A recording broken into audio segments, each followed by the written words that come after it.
they beginning. La la la la la la la la la la. La la la la la la la la la la. La la la la la la la la la. Hello and welcome to Don't Bury the Lead.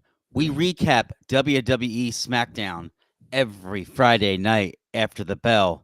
But tonight's a special night because we're talking about AEW's pay-per-view, AEW Revolution. My name's Jonathan Dell. I'm joined by Dom Scarcella. Dom, go ahead and tell the people a little bit about yourself. This is the second time I've ever watched an AEW pay-per-view, and really any sort of AEW program in its entirety. So maybe I'm not totally flying blind here, but this is going to be different from our WWE recaps, I think. And with that said, John, don't bury the lead. What's our top story from AEW Revolution 2024? Dom, we don't ever bury the lead. But, we got to stick with the main event here. No surprise. Sting's last match. And Sting and Darby Allin go over the Young Bucks, Matthew and Nicholas Jackson, as they're known now. This match was, I'd say, pretty good, all things considered. Sting's 65, so he really can't do a ton of stuff. You're not going to see him have one of these American classics. We had Ric Flair and Ricky Steamboat on the sides, or I should say, on the outside the ring. So we're not going to have a Ricky Steamboat, Ric Flair type match. To start off, I think the whole video package entering the matchup was fantastic. Mm-hmm. With Sting sitting in the theater, going through all his history, all the stuff he's done in AEW, but mostly stuff he's done in the past with WCW. So I thought that was really cool and really well done. And by the time he hit the ring, the Metallica's playing and the crowd's going crazy. They were really into it. I liked everything that they did to set it up. I mean, they've been planning this for months. Yep. And they did not drop the ball. This was on par, I think, with anything WWE has done with their video production and their pre-recorded videos and their things leading into matches. This was well produced. This was well produced TV video. So I did enjoy that. You mentioned Ric Flair. We knew he was going to be there at ringside. Right. Ricky Steamboat was a surprise. He was the guest timekeeper for this match. Okay, it was just a reason to have Ricky Steamboat out there. And then Darby Allin makes his entrance, which we knew. The EVPs were already in the ring. Mm-hmm. And then Sting makes his entrance, and it's the Sting, I think, dressed in the Great American Bash outfit that Sting had on when he won his first NWA World title. And it's one of Sting's sons.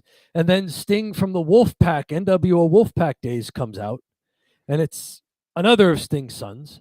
Mm-hmm. And then Sting comes out as modern version of Crow Sting, who, he's just it's lunch pail Sting, right? He's wearing slacks with a belt. Yeah. He's wearing a padded long sleeve shirt. It's now, blue collar, black collar Sting. Mm-hmm. At this stage of his career. He comes out, and I'm immediately wondering who's the baby face and who's the heel here. Because this match very quickly goes, I mean, it's 4-on-2, and then it's eventually 5-on-2, 6-on-2. Mm-hmm. The 6 are supposed to be the baby faces. The 2 are the EVPs, the heels. Right. I'm like pulling for the heels here. I had the same thought you did. I was like, why are his two sons attacking the EVPs? And why would the crowd be cheering this? Like, this should be like, wait a second, this is horrible. Is that a callback to what happened on Dynamite when the EVPs attacked his sons? Maybe it's something like that. I don't know. But or maybe it's just like, hey, it's Sting this night. He can do whatever he wants. I did write in my notes that this match was ridiculous. So this adds to the ridiculous level of it. And I say ridiculous, not that it was bad, but that it was ridiculous. Okay. So- They used real glass. Don't tell CM Punk. Oh man, don't tell him. And who knows if they did real glass as a little shot at him too. But yeah, real glass being used, and Darby Allin took a crazy bump. I mean, like most of the match was just crazy bumps. Maybe we can go through some of the individual crazy bumps. Sure. There were ladders involved, tables involved, those huge panes of glass involved. Yes. Yeah, the huge bump that Darby Allin took that pretty much knocked him out for the whole match is he climbs an extremely high ladder that's already in the ring. Yes. He goes to jump off of it onto either Nick or Matt Jackson, and they move, and there's nothing there but chairs and this pane of glass, and he just destroys the pane of glass. All I could think was, I wonder, did this hit anybody in the front row too? It seems pretty reckless. Right. It's got, I mean, this has got to be like a Gallagher show. Everybody in the front row gets the cellophane to hold up over their faces so they don't get hit with the watermelon shrapnel. Right. I'm making Gallagher references on an AEW pay-per-view recap. Yeah. That'll be a fun photo for you to insert if you want to do that, of Gallagher smashing things with the sledge-o-matic. Yeah, and then eventually, so that's a crazy bump that he takes. Sting goes through a table, which is insane because he goes through a table off the stage, through a table. We end up back in the ring, and Sting just sort of turns into Superman at this point, right? Because the EVPs throw everything they have at them. They keep doing their, I forget what it's called. I think it's called the EVP, where they both knee the person in the head. Okay, and then they also do the double super kicks. Yeah, they did the double super kicks. We were doing a lot of that. They also double hip tossed him through another pane of glass set up in one of the corners. Sting knew it was his last match, and he was taking some crazy bumps. Yeah. Mm-hmm. None crazier than Darby Allin, but nonetheless, Darby Allin takes a kind of career-shortening bumps. I don't know how long he's going to last doing that. He's got to be due for some time off. Yeah. Like, they're going to strip the tag titles from both of them now that Sting's retired. And we're not going to, I mean, AEW fans are not going to see Darby Allin for what, a couple of months at least? Yeah, that's a good point. Maybe he is taking some time off. That's why he's like stabbing glass into his back. Might as well put myself in the ER. Right. It's not like I have to be on the house show in a couple of days. I might as well go to the ER. Anything else from this match you want to talk about, Dom? I do like that how the EVPs worked. Yeah. I don't know much about the Young Bucks, but just as a pro wrestling fan, I come out of this match with a much greater appreciation of the Young Bucks. Right. They were fantastic in this match. They managed to, remain heels even though they were getting ganged up on. Right. A lot of their tandem moves may look silly and a little overly gymnastic choreographed, but I mean their timing is good. They hit them well. They were both excellent foils. Oh yeah. I have to ask you: is this a persona for the two of them that you think they can carry beyond this? Like, not just turn into like the evil EVPs just for a 1 month build to Sting's last match, but do you think the way they work this match that this persona has some legs for them? Yeah, these two are God-given heels. They've tried to have them be baby faces because people think that, well, initially when they signed on with the company, with their high-flying moves and they were the faces of the company, they kind of had to be faces, but they're meant to be heels. Okay. They're really naturally better at it. And what kind of better heel than, they're almost like having shades of the authority figure where they're just like, they're making rules for the locker room in the back. And it's a lot of tongue-in-cheek stuff, talking about stuff they had done in the past too. So I like Sting and Darby win it. I don't know if we just that was kind of an obvious. Although there was a question. We were wondering, does Sting lose his last match like a lot of other people do? Yeah. They're on major promotions. Like, Ric Flair's last match was an indie show. It was a one-off.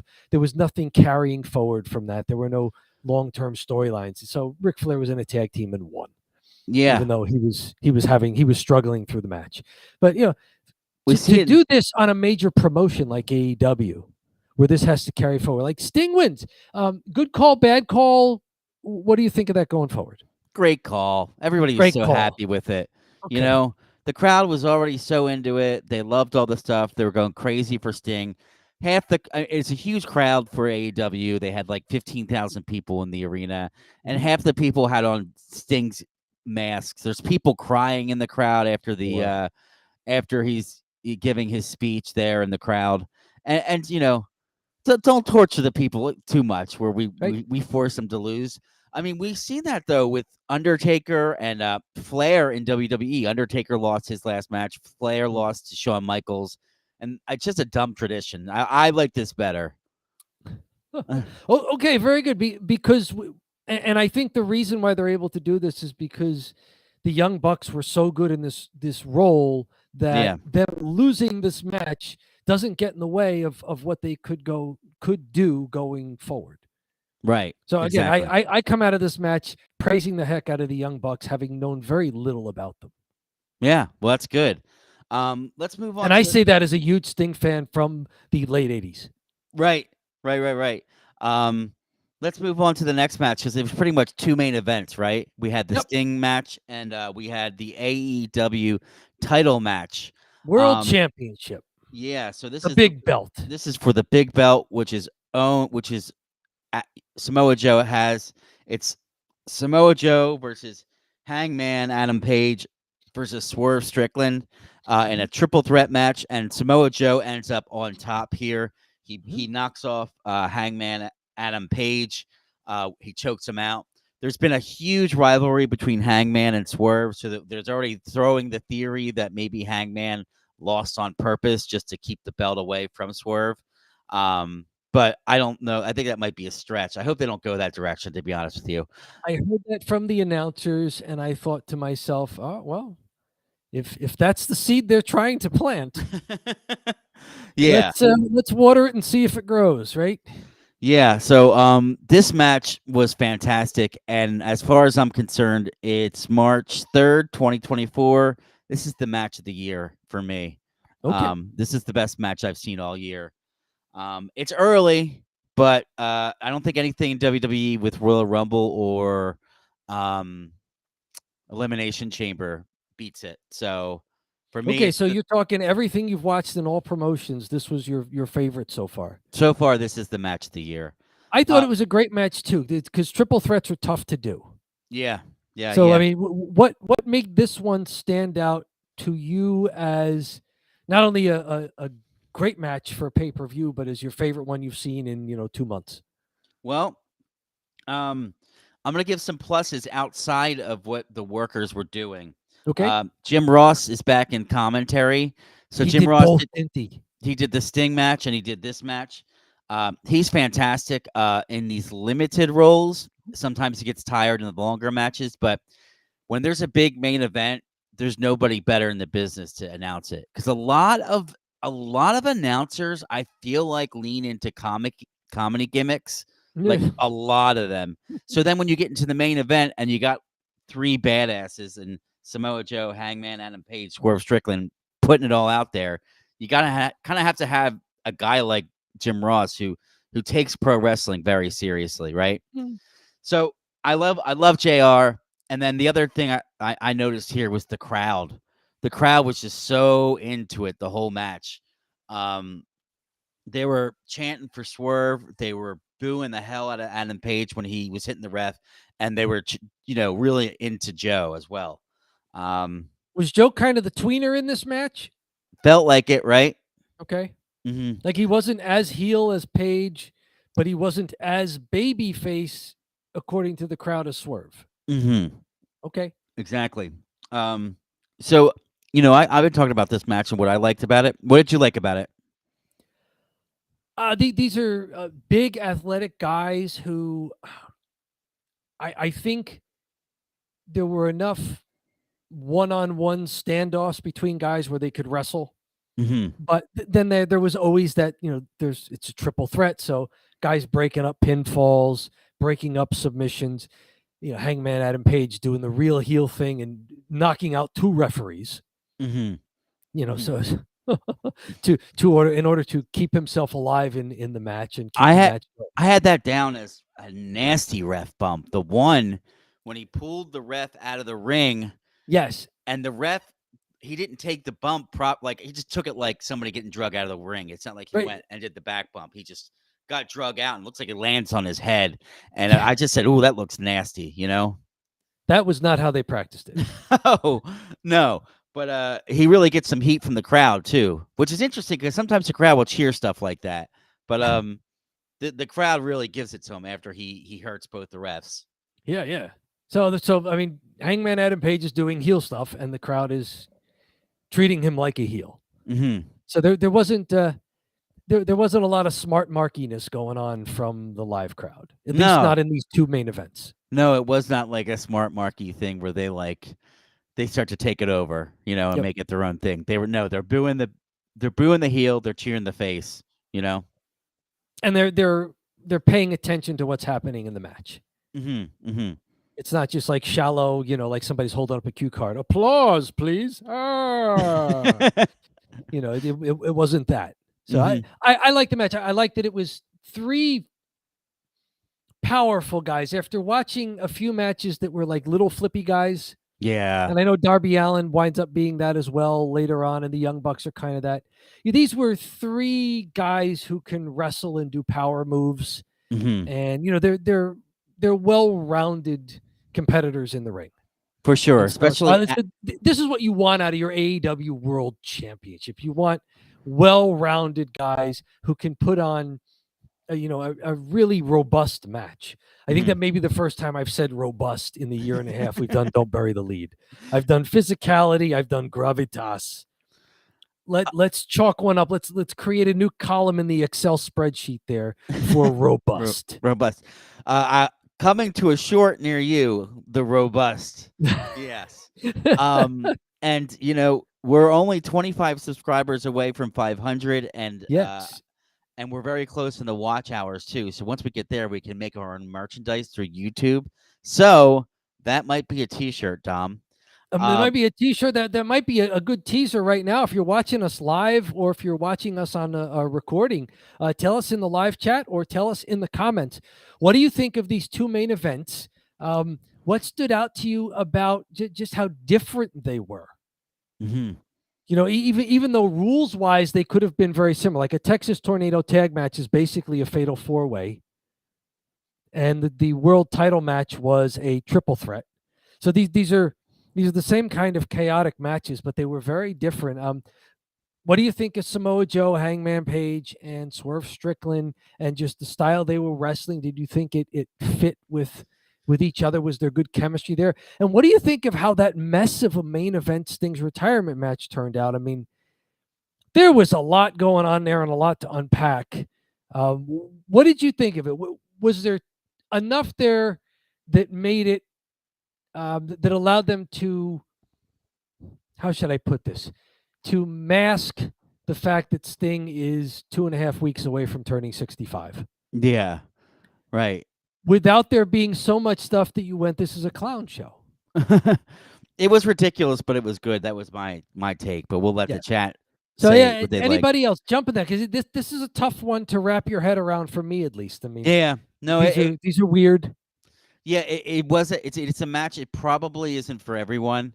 That last one, I know because I watched with my wife. She specifically doesn't like the blood, so Darby Allin getting glass jammed in his back, she was not a big fan of.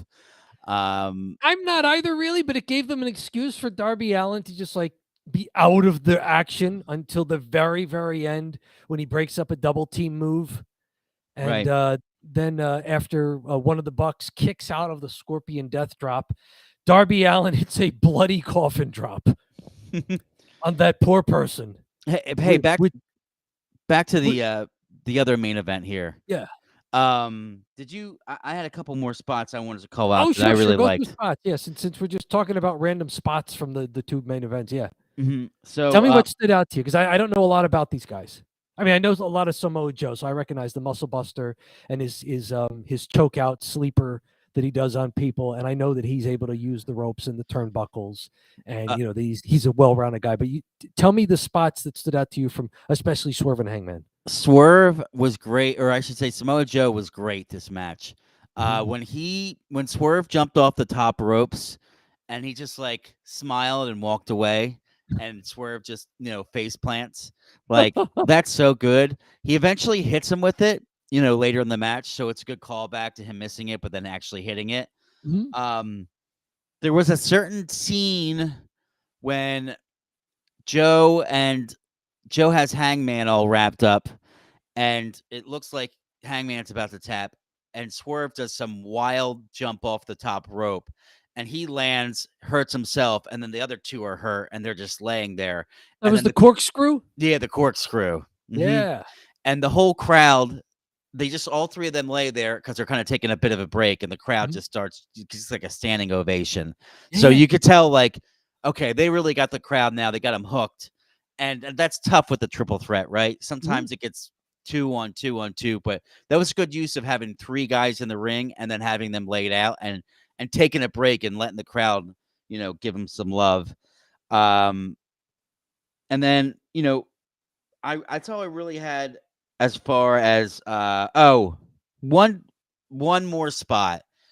The cool tombstones, when Swerve and Hangman were going back and forth doing things to try to get the tombstone to each other.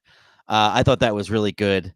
So yeah, really, really the match of the year for me. And the atmosphere, Jim Ross, what was at stake, the guys involved with it, the Joe winning it because he's been a good champ is also good. I feel pretty good about it. Anything else, Tom, about this match that you had? Nothing that I can speak to other than it was entertaining. I'll throw out a question to you. Compare this match to last year's WrestleMania Intercontinental Triple Threat: Gunther, Drew McIntyre, Sheamus. Oh, comparable, right? Because they both were excellent. Yeah, and three true heavyweights who were not lumbering guys. Again, the well-rounded repertoires for each of them in the ring. Yeah, I agree. And you know what's funny about that? I do think you're right. AEW sometimes has some small guys doing little guy stuff, right? So sometimes when there's two of them in that ring and they're all small, or two of the three are small, it just takes away from it a bit. Jungle Boy's tiny. Daniel Garcia's tiny. There's a couple guys. We saw him tonight. Even Daniel Bryan is, or Bryan Danielson. He's under 200 pounds, isn't he? Yeah, he's gotten bigger over the years. Like he's gotten himself fit. Okay. But he's not. But yeah, he's sort of short. Well, maybe that's a cue into a brief follow here, especially since AEW. Tell me anything else on this pay-per-view, on this card, that stood out to you. I only really saw those two matches, and I caught some other stuff. I'm going to watch the rest of the show, but I wanted to recap here the more important stuff. Okay. I can't believe I liked this match. I thought it looked like the worst match. But whatever this all-star match was, where they had like 8 people. Yes, like Wardlow wins it. The all-star scramble match. The all-star scramble. That ended up being pretty good. And I thought it was going to be a nightmare. But I absolutely love when all the big guys would hit each other and the crowd would just chant, "Meat, meat," every time the big guys would hit each other. That's what happens when you hold a pay-per-view in the Greensboro Arby's. Right. Arby's really missed an opportunity to advertise. Maybe down the road, because that was supposed to be just the meat match, and they ended up having one of the horses was out, so they ended up having to add all these guys, and then eventually just made it all-star match, whatever. Okay, so Wardlow wins, and he's, I guess, next in line for Samoa Joe.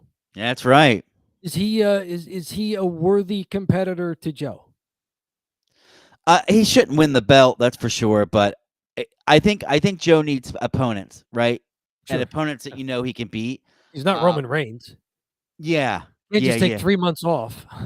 Right. I think Joe needs opponents to keep his like streak up, and Mhm. I think Wardlow's a good opportunity for him to kind of show that he can be a real wrestler outside of just a squash machine and powerbomb Okay. machine. He's got to do more than that. In 2023, you can't just be, or 2024, you can't just be squashing people. You really need to have a well-rounded game, Mhm. especially the way that, especially with the style everybody has now with WWE and AEW. The competition's too good. Everybody's too good now. You can't just be Goldberg anymore. It's not going to work. Yeah. You know. And Um, even Goldberg had to be more than Goldberg in order to be taken seriously. oh yeah, for sure. Dom, I was thinking, if you don't have anything else to follow, we could go right to Cheap Heat with you. Do you want to thumb drive this, or have you not seen enough of the pay-per-view Oh, to we give could. yourself? Could you give it a thumb drive? I could do a thumb drive, unless you just want to thumb drive the two main events, or do you want to thumb drive? No, because I watched some of the. I watched bits and pieces. I think I only missed one match, so I'm good. Okay, so was there anything? I don't want to short you here. Was there anything else you wanted to talk about from this match? Because you know these guys better than I do. I mean, Not. Will Ospreay, is this his pay-per-view debut since he signed full-time with AEW? Yeah. So this is Will Ospreay's debut. I only saw parts of it. I've seen him in the past. He's great. I didn't see that match, so. He beats Konsuke Takeshita. Mhm. Apparently, they're both members of Don Callis's stable there. What did you think of that match? This was a spot fest. Oh, okay. It's like I get it. You're very, very athletic. You're able to do the aerial things, but you're also strong enough to do some of the power moves or power-ish looking moves. But I mean, too spot festy. Like Gotcha. by the time the finish happened, you start thinking, well, why did that result in a pinfall and not a dozen other things to either guy Mhm. that I saw in the last 5 or 10 minutes? Yeah. Like, what was it about that? Mhm. You know? So two spot, I get that they're athletic and they're fantastic and that their timing is excellent, and they're the kind of the similar build where they can have this kind of awesome match. But those aren't awesome matches to me, and I realize I speak for probably a small minority of pro wrestling fans when I say that. Yeah, you kind of want some more wrestling, right? I want something that looks more like grappling, more like real hand-to-hand combat, Mhm. more like where it looks like guys are wrestling defensively, not just offensively. Because what happens in these spot festy matches is that guys can't wrestle defensively. It's a It's good like, okay, point. your turn to stand there while I do something to you. Yeah, it Okay, doesn't. now sell it, pop up right away because it's my turn to do something to you while you don't defend yourself. That's a great point. In those types of matches where they're only offense and there's no defense, it makes it look fake. Because why is this guy just letting you do this? And why aren't you playing any defense either? They're just like slugging at each other. And So, why is this tremendous move like tremendous for like 2 seconds and that's it, and then you're back up doing something to him? You mhm, know, mhm. why do people hate the NBA All-Star game? The final score is 200 to 190 or something. Yes. There's no defense at all, and you're like, what am I watching? Well, we're getting close to the end here of what I'll give it a thumb drive if you want, because I saw most of the pay-per-view. I can easily give it a thumb drive. Sure, there are no letter grades here. There are no star ratings. There are no number grades. This is a simple pass, fail. No ties either. No ties. Pass, fail. We're not Dave Meltzer, okay, folks? We don't give star ratings 4 stars, 3 stars, 2 stars. No. We give a thumbs up or a thumbs down. You either made it or you didn't. So, Dom, are you ready? Sure. 3, 2, 1. It Ho! wasn't bad. When I calmed down, this wasn't a bad watch. And I got to see Sting's last match, Right. and it wasn't as terrible as it looked like it was going to be. Mhm. Like, it was Mhm. set up beautifully with the videos and the entrances, and then it became, oh my goodness, this is bordering on clown show, and then it Uh-huh. became bordering on car crash, Mhm. and then by the end of it, it was okay. We got a few wrestling moves and holds, and just my appreciation of what the Young Bucks did there. And the co-main event was really good. Samoa Joe winning. Yeah, I mean, really good. With the Sting match, it was always going to be, what can they even do with this with a 65-year-old man? I think they did all they could. And then, he's just going to do the crazy stuff, and you're like, you know what? Normally, I'd be I wouldn't want to see that, but I'm like, you know what? It's all he can do is the crazy stuff. That's really what it boiled down to. He's not going to be lifting people up and doing all these moves. Like, he can only just kind of jump and do stuff. I think he's kind of figured that out. And it also shows you the people that's their gimmick. They really can't wrestle, because Sting has to do that now, right? Because he's an old man. But like, they're doing it because they can't wrestle. Surprising, we saw some sort of power moves from him. Did he go for the tombstone at one point on one of the guys? Oh, I don't know. He may have something similar to it. And I thought maybe that putting the Young Bucks in this match was their chance to let Sting do some power moves, because they're not bigger than him. They're clearly the smaller wrestlers there. so that he could handle them. I'm on cage side seats right now looking at their recovery, though. Super Kick Party. They have a pretty good recap here. I'm not seeing that, so maybe I'm just thinking that from something else. Yeah, but no, I think you're right. It was easier to move around with the Bucks, right? Because he can pick them up if he has to, and he can, and when he was throwing around, it's a little realistic because they're kind of runty, the two of them. But so it was good. I guess my expectations were all over the place, so meaning I didn't have very many. So with Sting, the Sting match I thought was acceptable, and then I said this in the beginning of the show, but I think the match of the year thus far is Samoa Joe, Hangman Adam Page, and Swerve Strickland, and Samoa Joe going over. That was fantastic. So that's if you my get your match of the year. It has to be a thumbs up, right? Got to be a thumbs up, right? Good. I don't know if you want to go to one more segment here, Dom. I don't know how much you want to talk about this, but you had some challenges, my friend. I had some challenges, and I wonder if Bleacher Report, which does the online pay-per-view for AEW, if maybe they just had too much traffic for this pay-per-view, that it was selling so much and there was so much volume of buys. But I had just a lot of trouble using their website. Yeah. They're telling me twice that my card was not working for payment, because I tried it once. They told me the card didn't work for payment. So I refreshed the browser, logged back in again. I'm using a different browser to try. I try the card again. They tell me again, your card did not work. And I'm like, oh, for crying out loud, I guess I can't watch this. This is lousy. I was willing to pay you for this. Then I get 2 emails from them telling me that my purchase went through. So now I've bought the thing twice. Yeah. And I've got to get on their chat bot. So the first thing I try is, their helpline to call. And they're like, we're not taking phone calls tonight. You have to use our chat or email. I was like, okay, I'll try the chat bot. And that takes a while for someone to jump in. And they finally say, yeah, we'll refund one of the purchase prices for you. Okay, thank you. Because I did buy it and I did get to watch most of it eventually. It took a good 20 minutes for their site to even load the fact in my profile that I had purchased this event, so that I can actually click it and get to watch the live stream. I saw the end of Eddie Kingston and Bryan Danielson.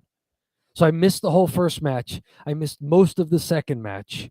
And I just saw Eddie Kingston win that match, and then watched the rest of it, and just tried to calm down as I'm chatting with this person who seems to be doing what she can. But I still don't have, a day later, an email telling me that they're refunding one of the purchase prices. I still haven't been able to go back and watch the beginning of the pay-per-view. So if I was a real hardcore AEW fan who at least wanted to watch the full pay-per-view, I haven't been able to do that yet. Oh no! Yes, you missed. This is the worst website I've ever used. And maybe it was just too much traffic, but This is bad. I had issues with it before. I just downloaded or I just used my cable. I mean, Okay. it should be perfect, the website, because this is the way that most people watch it in the Right. US. They use the website or the app. So I had the app on my Amazon Fire Stick, and it was Okay. real shoddy. So so it was really, really poor quality. So then I went to try to figure out what's going on, and they're like, "Oh yeah," like I talked to chatbot, and he's like, "Oh yeah, just watch it on your laptop." And I'm like, "I don't want to just watch it on my laptop. I want to watch it on my TV." Yeah, You know? right. So then that happened, and one time I went over Steve Lacastro's to watch a show, and the same thing happened, where it went well on his laptop and not on his huge TV, but he eventually set his laptop up with the TV. He figured that out. So, but I mean, you kind of don't want to think, right? When you just want to order the damn pay-per-view and watch it. Like you're watching TV, you know? And if they give you options like Amazon Fire Stick or your TV provider, then it should work natively on that device. Exactly. You shouldn't have to say, I want to watch this on my TV, so I have to get out a completely separate device, order it there, and then patch it through. Yeah. Like if you tell people you offer a native streaming option on these different devices, then it should work on that device. Exactly. Right. So I don't know. Maybe I don't do AEW enough to tell you whether this is a pattern where they're just terrible or if this was a one-time hiccup. But this was not a good viewing experience. Yeah. Especially compared And I want my fitty. That's right. I want my fitty back. You can have the first fitty, but I get the second fitty. I'm not paying you 2 fitties for this. 1 fitty, okay. 2 fitties, no. No. Where's my second fitty? Right. Well, that's a short. Make me whole, Bleacher Report. Make me whole again. Well, Dom, I wanted to hop on real quick to do this show. Mhm. I'm gonna try to get it edited and maybe something out, hopefully tonight or tomorrow night. So I'm gonna actually, instead of Italian goodbye here, I'm gonna do an Irish goodbye. So you don't want me to screen share a little something on Sting?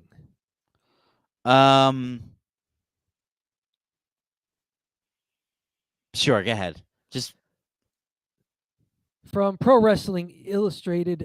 They put this out yesterday on their website. It's for their May magazine. Sting's retirement. It's bittersweet, but I'm looking forward to it. It's a long interview with Sting, and of course, some pretty cool pictures. And there, of course, he's been in Pro Wrestling Illustrated since your first appearance was in Supercards '88 after winning the 3rd annual Jim Crockett Sr. Memorial Cup tournament with Lex Luger. Before AEW existed, before TNA Impact existed, before WCW officially existed, that's where Sting goes back to, and AEW is there the whole time. So this is a really cool magazine to do this kind of retrospective because they have their own native media here. They don't have to pay somebody for the rights to their own magazine. Supercards '88, Wrestler of the Year, him and Luger for years.